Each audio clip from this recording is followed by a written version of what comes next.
వరంగల్ హైవేకు దగ్గరలో కేవైకేకే temple tourism corridor plots. ఇప్పుడే మీ site visit book చేసుకోండి.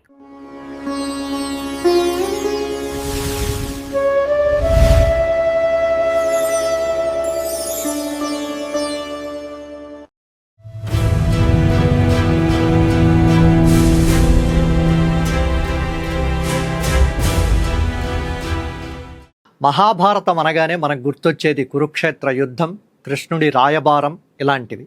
కానీ యుద్ధానికి ముందే అసలు మనిషి ఎలా బతకాలో, సమాజంలో ఎలా నడుచుకోవాలో చెప్తూ విదురుడు ధృతరాష్ట్రుడికి కొన్ని పరమ సత్యాలు బోధించాడు.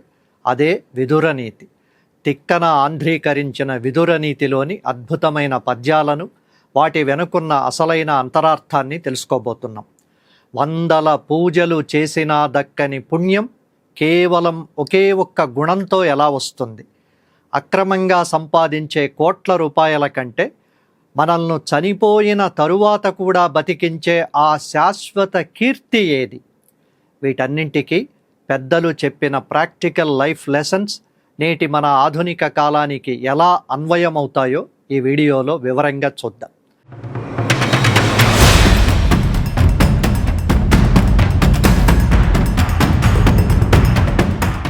మీ జీవితంలో ఎప్పుడైనా అందరూ వద్దు అని చెప్తున్నా ఒక తప్పుడు నిర్ణయాన్ని ఇదే కరెక్ట్ అని మొండిగా సమర్థించుకున్నారా? ఆ తరువాత ఘోరంగా నష్టపోయి బాధపడ్డారా? అయితే ఆగండి. మహాభారతంలో విదురుడు దీని వెనుక ఉన్న అసలు రహస్యాన్ని చాలా వివరంగా చెప్పాడు. మనకు చేటుకాలం లేదా చెడు సమయం నడుస్తున్నప్పుడు మన బుద్ధి ఎలా మారిపోతుందో ఈ చిన్న పద్యంలో అద్భుతంగా వివరించాడు. అదేంటో చూద్దాం. చేటుకాలమైన జట్ట మాటలు నెరిగాని తెరువు వట్టు కర్ణములును తగవులట్లు తోచు తగియడునవి అవినీతులని మనంబు నిశ్చయించు. మనిషికి చెడు కాలం దాపురించినప్పుడు లేదా వినాశనం దగ్గర పడినప్పుడు చెడు మాటలు, అధర్మమైన పనులు లేదా తప్పుడు దారులు మాత్రమే సరైనవిగా, ధర్మబద్ధమైనవిగా కనిపిస్తాయి. అదే సమయంలో మనకు మేలు చేసే మంచి మాటలు, సరైన సలహాలు, నీతి పనులు ఇవి మాత్రం ఎందుకు పనికిరానివి, నీతి మాలినవి అని మన మనస్సు భ్రమపడుతుంది. ద్వాపర యుగంలో ధృతరాష్ట్రుడికి విదురుడు, కృష్ణుడు ఎంత మంచి చెప్పినా వినపడలేదు. శకుని చెప్పిన కుతంత్రాలే ధర్మంగా అనిపించాయి. ఫలితం కురువంశం నాశనమైపోయింది. మరి ఈనాటి మన కలియుగ మోడ్రన్ లైఫ్కు ఇది ఎలా వర్తిస్తుందో చూద్దాం. ఎవరైనా ఒక స్కీమ్లో పెడితే రాత్రికి రాత్రే కోటీశ్వర్లు అయిపోవచ్చని చెప్తే మన బుద్ధి వెంటనే నమ్మేస్తుంది. అదే కష్టపడి సంపాదించాలనే నిజాయితీ గల సలహా నచ్చదు. లైఫ్లో సెటిల్ అవ్వమని తల్లిదండ్రులు చెప్పే మంచి మాటలు చిరాగ్గా అనిపిస్తాయి. కానీ చెడు తిరుగుళ్ళకి అలవాటు చేసే స్నేహితుల మాటలు మాత్రం అమృతంలా తోస్తాయి. ఈ రోజుల్లో ఫేక్ న్యూస్, నెగటివిటీ వైపే మన మనసు త్వరగా ఆకర్షితమవుతుంది. నిజమైన జ్ఞానాన్ని ఇచ్చే విషయాలను తృణీకరిస్తాం. వినాశకాలే విపరీత బుద్ధి అంటారు. మనకు చెడు కాలం వస్తున్నప్పుడు మన ఆలోచనలే మనకు శత్రువులుగా మారతాయి. అందుకే ఏదైనా నిర్ణయం తీసుకునే ముందు మనసు మాట మాత్రమే కాకుండా విఘ్నులైన పెద్దల సలహాలను, మన వివేకాన్ని, బుద్ధిని కూడా ఉపయోగించడం చాలా అవసరం.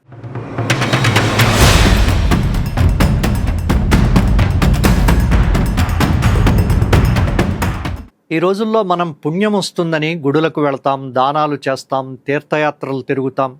కానీ ఎవరినైనా మోసం చేసి సంపాదించిన డబ్బుతో ఈ పుణ్యకార్యాలు చేస్తే ఫలితం ఉంటుందా? మహాభారతంలో విదురుడు ధృతరాష్ట్రుడికి సరిగ్గా ఇలాంటి ఒక అద్భుతమైన సత్యాన్ని చెప్పాడు. సకల పుణ్యకర్మ చయమును ఒక దశ వినుము పాడిదప్పకునికి ఒక్క దిక్కు దీని శృతులు తెలిపెడు నెడపాడి కలిమి ఎందు పెద్దగాను తించే. లోకంలో ఉన్న పూజలు, వ్రతాలు, దాన ధర్మాల్లాంటి పుణ్యకార్యాలన్నింటినీ ఒకవైపు ఉంచి కేవలం ధర్మం తప్పకుండా బతకడం అన్న ఒకే ఒక గుణాన్ని మరొక వైపు ఉంచితే ధర్మంగా బతకడమే అన్నింటికంటే గొప్పదని వేదాలు చెబుతున్నాయి. మరి ఈ పద్యం మన ఆధునిక జీవితానికి ఎలా ఉపయోగపడుతుంది? ఈ రోజుల్లో సమాజంలో కొందరు వ్యాపారాల్లో కల్తీలు చేస్తారు, ఆఫీసుల్లో లంచాలు తీసుకుంటారు, తోటి మనుషులను మోసం చేస్తూ ఉంటారు. ఆ తర్వాత ఏం చేస్తారు? తిరుపతికో, కాశీకో, ఇంకో పుణ్యక్షేత్రానికో వెళ్ళి 100లో, 1000లో, లక్షలో, చివరికి కోట్లో వాళ్ళ శక్తి కొద్దీ దానాలు చేసి అమ్మయ్య నా పాపాలన్నీ పోయాయి, నాకు పుణ్యం వచ్చేసింది అని అనుకుంటూ ఉంటారు. కానీ విదురనీతి చెబుతున్న నిజం ఏమిటంటే, మీరే తప్పు చెయ్యకుండా, ఎవరికీ అన్యాయం చేయకుండా మీ బాధ్యతను న్యాయంగా నిర్వర్తిస్తే చాలు. మీరు ప్రత్యేకంగా ఏ పుణ్యకార్యాలు చెయ్యకపోయినా, గుళ్ళ చుట్టూ తిరగకపోయినా, ఆ న్యాయమైన ప్రవర్తనే మీకు 100% పుణ్యాన్నిస్తుంది. ఆఫీసులో నిజాయితీగా పనిచేయడం ఒక పుణ్యం, కస్టమర్ను మోసం చేయకుండా వ్యాపారం చేయడం ఒక మహాపుణ్యం. మహాభారతంలో కౌరవులు ఎన్నో దానాలు చేశారు, కానీ లెక్కలేనన్ని అన్యాయాలు చేశారు. అందుకే వారి పుణ్యాలన్నీ బూడిదలో పోసిన పన్నీరయ్యాయి. కాబట్టి పూజలు, దానాలు చేయడం తప్పు కాదు, కానీ వాటికంటే ముందు మన దైనందిన జీవితంలో న్యాయం, ధర్మమన్న మార్గాల్లో నడవడం చాలా ముఖ్యం. మోసంతో చేసే 100 పుణ్యకార్యాల కంటే నిజాయితీతో కూడిన ఒక్క క్షణపు జీవితం మిమ్మల్ని ఉన్నతంగా నిలబెడుతుంది.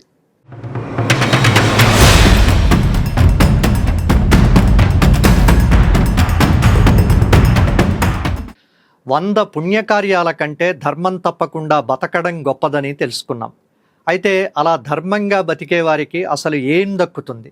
నిజాయితీగా ఉంటే ఈ రోజుల్లో చేతిలో రూపాయి మిగలట్లేదు, అందరూ బాగా వెనకేసుకుంటుంటే మనం మాత్రం ఇలా ఉండిపోతున్నామని చాలామంది అనుకుంటూ ఉంటారు. దీనికి మహాభారతంలో విదురుడి సమాధానం ఇది. పాడి కలిగినను ఇహలోక ఫలములెల్ల చేరుటయ కాదు, కీర్తియు చెందు పురుషు ధరణి పొగడిత ఎందాక పరగునంత కాలమును పుణ్యలోకంబు కల్గునండ్రు. ఎవరైతే న్యాయాన్ని, ధర్మాన్ని నమ్ముకుని బతుకుతారో వాళ్లకు ఈ భూలోకంలో లభించే సుఖాలన్నీ దక్కుతాయి. అక్కడితో ఆగిపోలేదు, వారికి గొప్ప కీర్తి లభిస్తుంది. ఈ భూమి మీద ఆ మనిషి కీర్తి, మంచి పేరు ఎంతకాలం బతికి ఉంటాయో అంతకాలం ఆ వ్యక్తికి పుణ్యలోక నివాసం కూడా ఉంటుంది అని వేదాలు చెబుతున్నాయి. ఈ పద్యం వినడానికి ఆధ్యాత్మికంగా ఉన్న ఇందులో అద్భుతమైన లైఫ్ మేనేజ్మెంట్ సూత్రం ఉంది. ఈ రోజుల్లో మనం కార్పొరేట్ ప్రపంచంలో బ్రాండ్ వాల్యూ గురించి మాట్లాడుతున్నాం. ఒక మనిషికి సమాజంలో ఉండే నమ్మకమే అతడి బ్రాండ్ వాల్యూ. లంచాలు తిని అక్రమంగా సంపాదించేవాడికి తాత్కాలికంగా డబ్బు రావచ్చు, కానీ సమాజంలో గౌరవం మాత్రం రాదు. అలాంటి వాళ్ళు చనిపోగానే ఆ కథ ముగిసిపోతుంది. కానీ కొందరు మహానుభావులను మనం ఎందుకు ఎల్లకాలం గుర్తుపెట్టుకుంటూ ఉంటాం? వాళ్ళు వ్యాపారంలో లేదా ఇతర రంగాల్లో పాడిని, అంటే ధర్మాన్ని, విలువలను నమ్ముకున్న వాళ్ళు. వాళ్ళు బతికున్నప్పుడు ఇహలోక సుఖాలన్నీ అనుభవించారు. అంతకంటే మిన్నగా కోట్ల మంది గుండెల్లో కీర్తిని గోపురంగా కట్టుకుని అలా ఉండిపోయారు. వాళ్ళు భౌతికంగా మన మధ్య లేకపోయినా వారి కీర్తి ఉన్నంతకాలం వారు పుణ్యపురుషులే.